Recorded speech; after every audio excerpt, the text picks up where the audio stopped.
Now we are going to solve the problem number 9, which is given in page number 219 in oscillation chapter. First I will read the problem.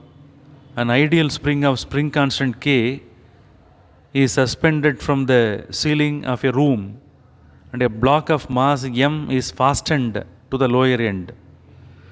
If the block is released when the spring is unstretched, then the maximum extension in the spring is, that is the question.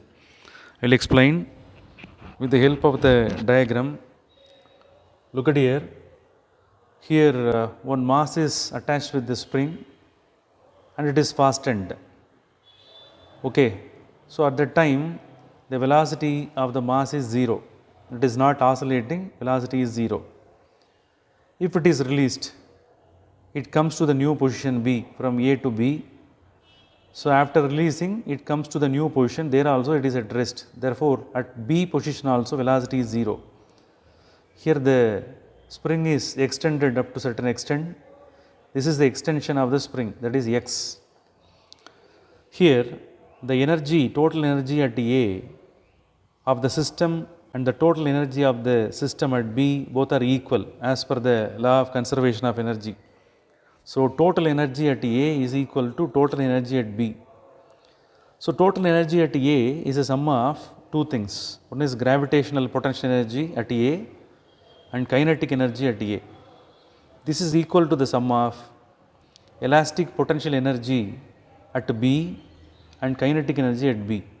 Here initially the potential energy, it is in the form of gravitational potential energy.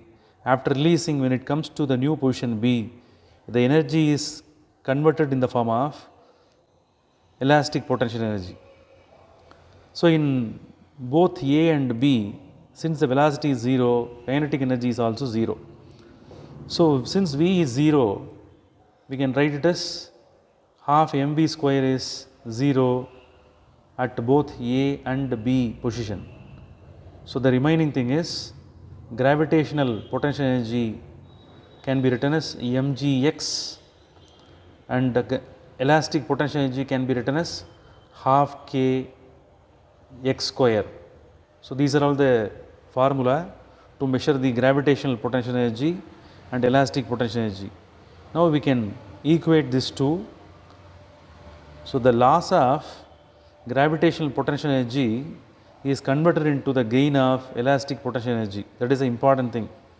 So mgx is equivalent to half k x square can be written, 1x can be cancelled. So we require x extension of the spring to be calculated. So x is equal to, cross multiply this, 2 mg divided by small k, spring constant. So this is the extension of the spring. Okay, now we will check up whether the answer is given in the textbook or not. For 9th question, C is the option. So the same answer C is nothing but x is equal to 2 mg divided by k. So this is a required answer. Very simple problem. Understand the concept. Okay.